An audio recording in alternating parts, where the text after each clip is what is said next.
Saudi KMCCയുടെ സുരക്ഷാ പദ്ധതി വിതരണം ശനിയാഴ്ച നടക്കും. ന്യൂ ടൈംസ് വാർത്തകളിലേക്ക് സ്വാഗതം.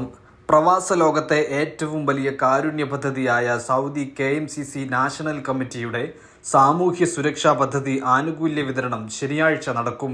കഴിഞ്ഞ വർഷവും ഈ വർഷവും അംഗങ്ങളായിരിക്കെ മരണപ്പെട്ട 30 പേരുടെ കുടുംബങ്ങൾക്കുള്ള ആനുകൂല്യങ്ങളുടെ വിതരണവും പദ്ധതിയിൽ അംഗങ്ങളായ 170 പേർക്കുള്ള ചികിത്സാ സഹായ വിതരണ ഉദ്ഘാടനവുമാണ് സംസ്ഥാന മുസ്ലിം ലീഗ് പ്രസിഡന്റ് പാണക്കാട് സയ്യിദ് സാദിഖ് അലി ശിഹാബ് തങ്ങൾ നിർവഹിക്കുക.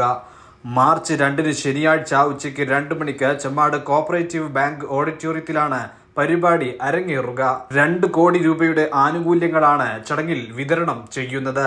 മുസ്ലിം ലീഗ് നേതാക്കളായ PK Kunhalikutty MLA, ET Muhammad Basheer MP Abdussamad Samadani MP, PV Abdul Wahab MP, advocate PMS Salam, KPA Majeed MLA, doctor MK Muneer MLA, MC Mayin Haji, Abdurahman Kallayi, Ummer Pandikasala, PK Abdurab, professor Abid Hussain Thangal MLA, CP Saidalavi, P Abdul Hameed master MLA, Haneefa Moonniyur, Arimbra Muhammad master, CH Mahmood Haji, MK Bava, PMS Sameer തുടങ്ങിയവരും KMCC നേതാക്കളും ചടങ്ങിൽ പങ്കെടുക്കും. കോഴിക്കോട് ആസ്ഥാനമായി രജിസ്റ്റർ ചെയ്ത് പ്രവർത്തിച്ചു വരുന്ന KMCC കേരള ട്രസ്റ്റിന് കീഴിലാണ് പദ്ധതി നടപ്പിലാക്കുന്നത്.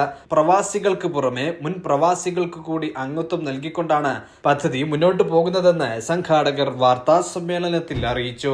KP മുഹമ്മദ് കുട്ടി, കുഞ്ഞിമോൻ കാക്കിയ, അഷ്റഫ് തങ്ങൾ ചെട്ടിപ്പടി, കരീം താമരശ്ശേരി, ബഷീർ മൂന്നിയൂർ, മജീദ് പുകയൂർ തുടങ്ങിയ നേതാക്കൾ വാർത്താ സമ്മേളനത്തിൽ പങ്കെടുത്തു. News desk, new times.